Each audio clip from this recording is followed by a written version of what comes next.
Praticar, praticar, praticar. Quando meditamos, embora no início possa parecer que nada está acontecendo, desde a primeira vez que fazemos o esforço, uma agitação interior acontece, embora possa ser tão leve a ponto de ser imperceptível. É muito parecido como ter aulas de piano e praticar diligentemente por meia hora ou uma hora. E então, no final desse tempo, quando descobrimos que não podemos tocar piano, pensamos que nada aconteceu. Mesmo no segundo ou terceiro dia, podemos não observar nenhum progresso notável. Se, entretanto, persistirmos por 60, 90 ou 120 dias, podemos ver o progresso que fizemos, progresso que vem acontecendo desde aquele primeiro dia. O mesmo ocorre com a meditação. Podemos meditar muitas vezes ao dia e, no final do mês, sentir que não fizemos nenhum progresso visível. Mas, se pudéssemos saber o que pode acontecer ao final de um ano, entenderíamos por que foram necessárias cada uma dessas tentativas de meditação, para atingir até mesmo uma medida de unidade consciente com a fonte da vida, e assim tornar-se como o ramo de uma árvore que foi enxertada de volta na árvore, tornando-se universal através da união com a fonte. Cada gota de chuva que cai, cada raio de sol, cada floco de neve que enriquece o solo é enviado para cima pelas raízes da árvore, alimentando o tronco, encontrando seu caminho através do tronco até os galhos, e então, finalmente, se transformando em botões e flores e frutos. O ramo não tem conhecimento das muitas fontes que o estão alimentando, e ainda assim está se beneficiando de todas elas. Podemos não estar cientes das forças invisíveis que estão contribuindo para o nosso bem-estar físico, mental, moral, financeiro e espiritual, ou mesmo das pessoas ao redor do mundo que estão desempenhando um papel invisível e desconhecido em nosso desenvolvimento. Mas assim como tudo que é puxado pelo tronco da árvore de qualquer fonte ajuda a alimentar cada ramo individual, também esta unidade com Deus, alcançada através da meditação, constitui a nossa unidade com todo o ser e ideia espiritual, com toda a atividade espiritual, com toda a substância espiritual e com toda a lei espiritual. Quando alcançamos essa unidade com nossa fonte, ao sermos enxertados de volta na árvore por meio de nossas meditações, nos tornamos um com todos neste globo e, pelo que sabemos, com influências que podem estar vindo até de outros planetas.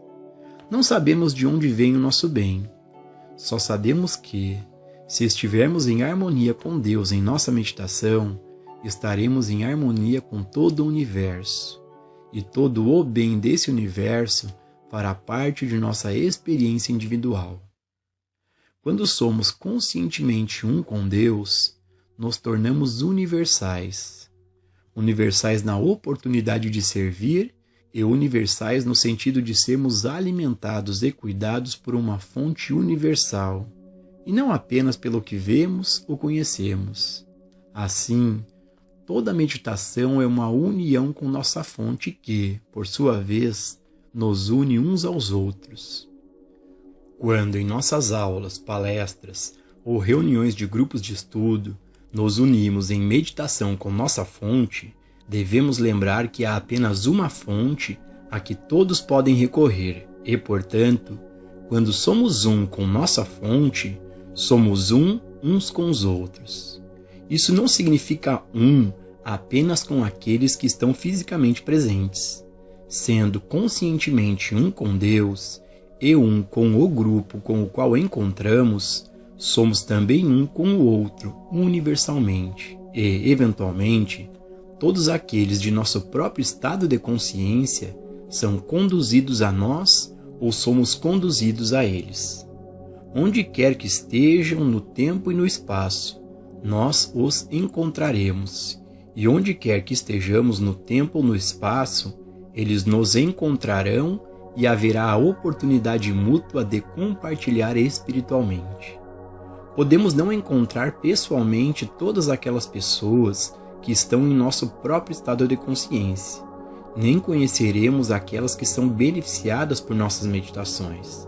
Porque, quando essa unidade com nossa fonte é alcançada em nossa meditação, não sabemos quem, em nosso próprio nível espiritual, pode estar em qualquer parte do mundo, que também esteja sintonizado com sua fonte, e assim faz contato com o estado de consciência que nós somos. Muitas vezes é relatado que alguém foi milagrosamente curado de uma coisa ou outra.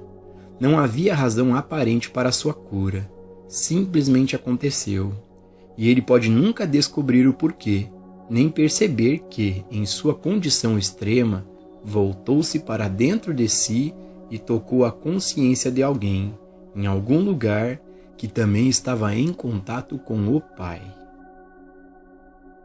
Desdobrando experiências espirituais.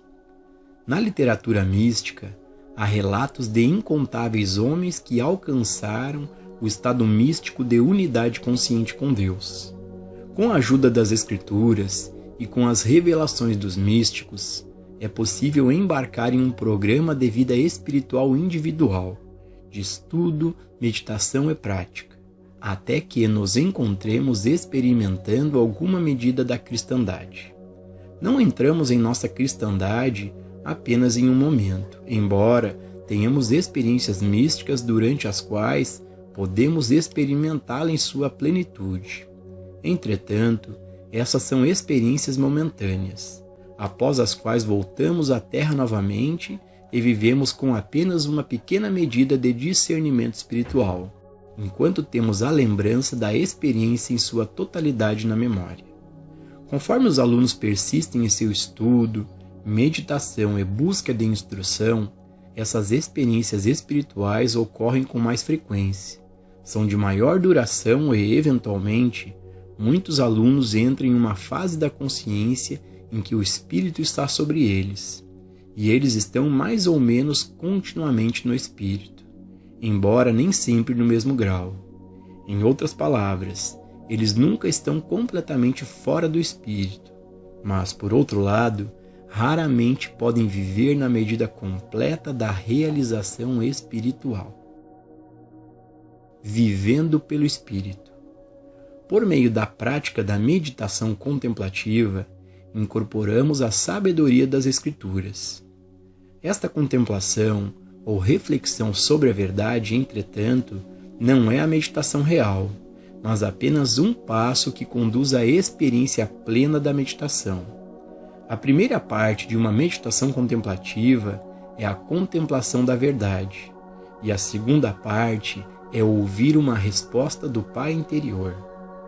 O Espírito de Deus já está dentro de nós e habita em nós, mas não traz propósito nem benefício algum até que nos tornemos conscientes de sua presença.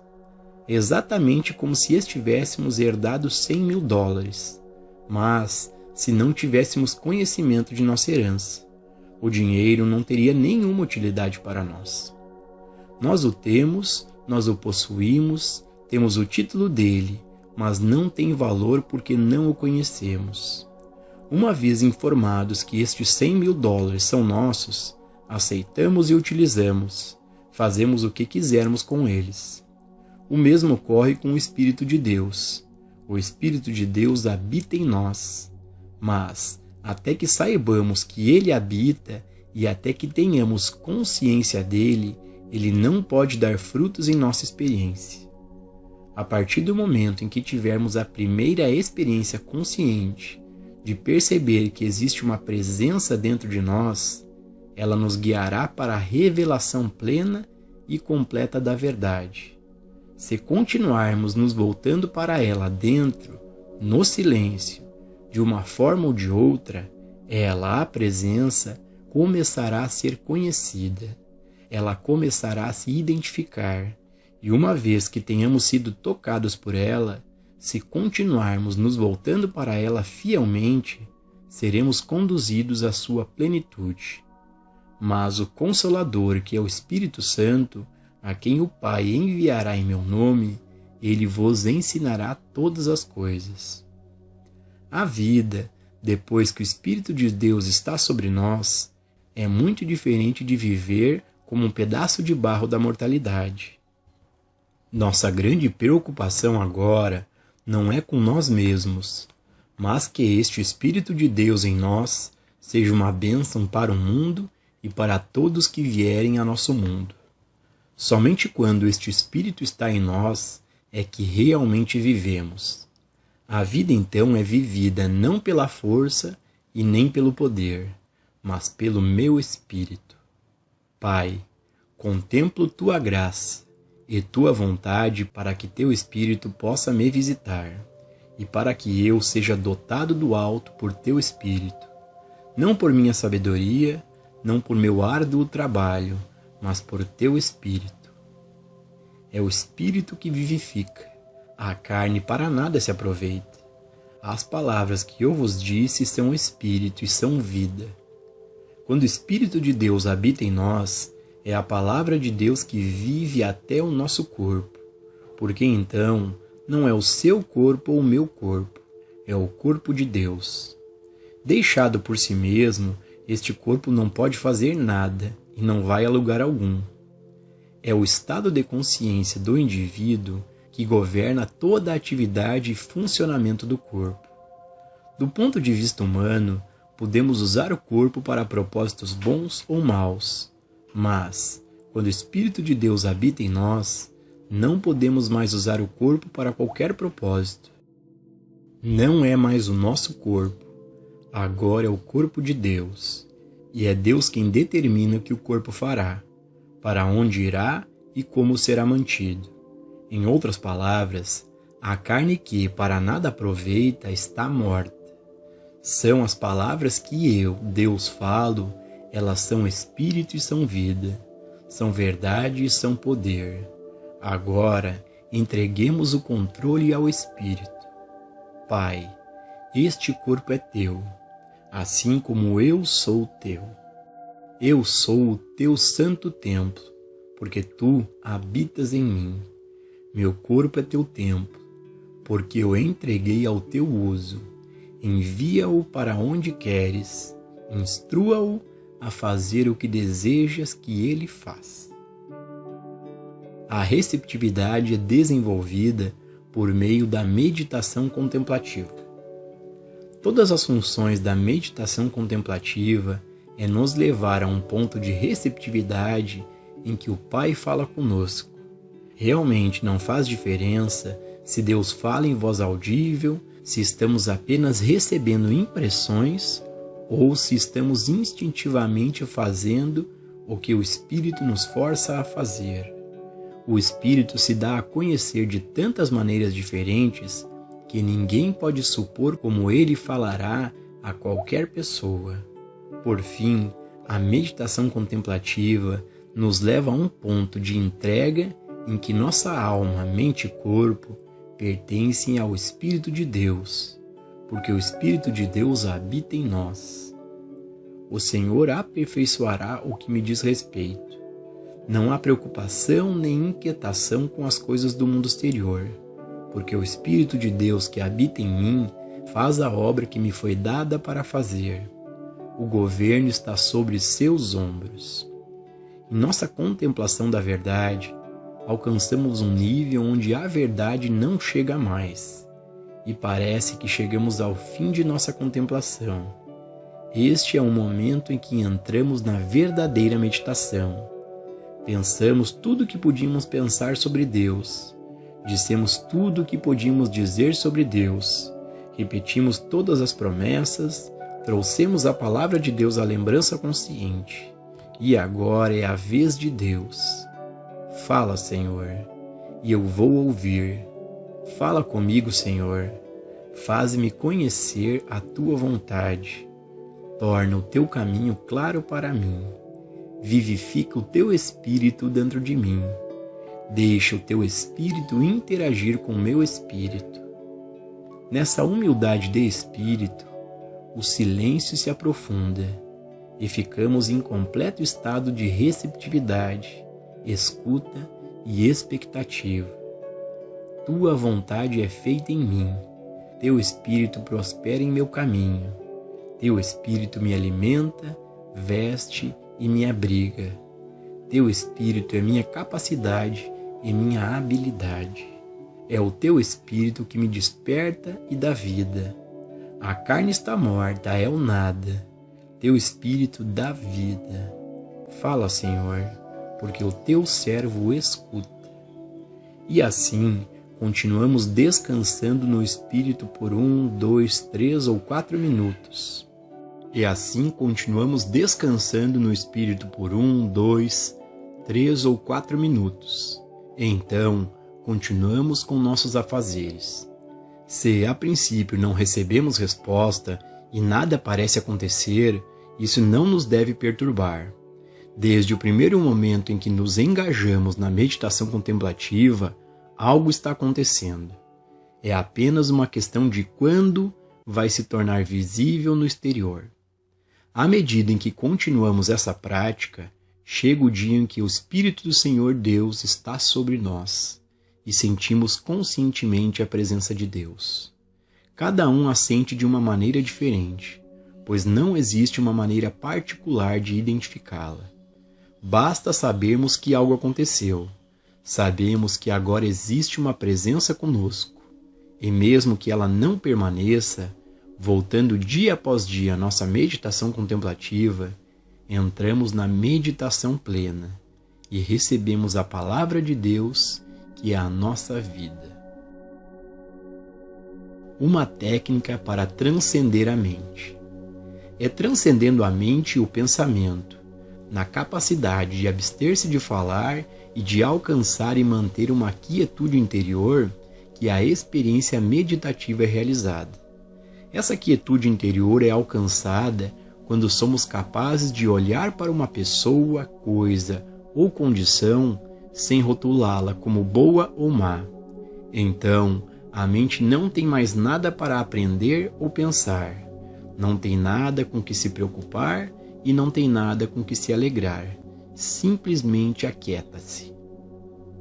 É como olhar objetivamente para uma pintura, sem nenhuma ideia pré-concebida se ela é boa ou ruim, sem nenhuma opinião baseada na reputação do artista ou no nosso gosto pelo assunto. Ver uma obra de arte com esse distanciamento nos permite ver a visão do artista, o que estava em sua mente, alma e consciência quando a pintura foi feita. Tanto mais devemos olhar para a criação espiritual não através de nossas noções pré-concebidas de como os seres humanos deveriam ser, mas através da consciência do Divino Criador. A única maneira de fazer isso é renunciar a todos os rótulos de bem e mal e, quando o julgamento for completamente suspenso, estaremos na consciência do Criador espiritual e seremos capazes de ver o universo como Deus o vê.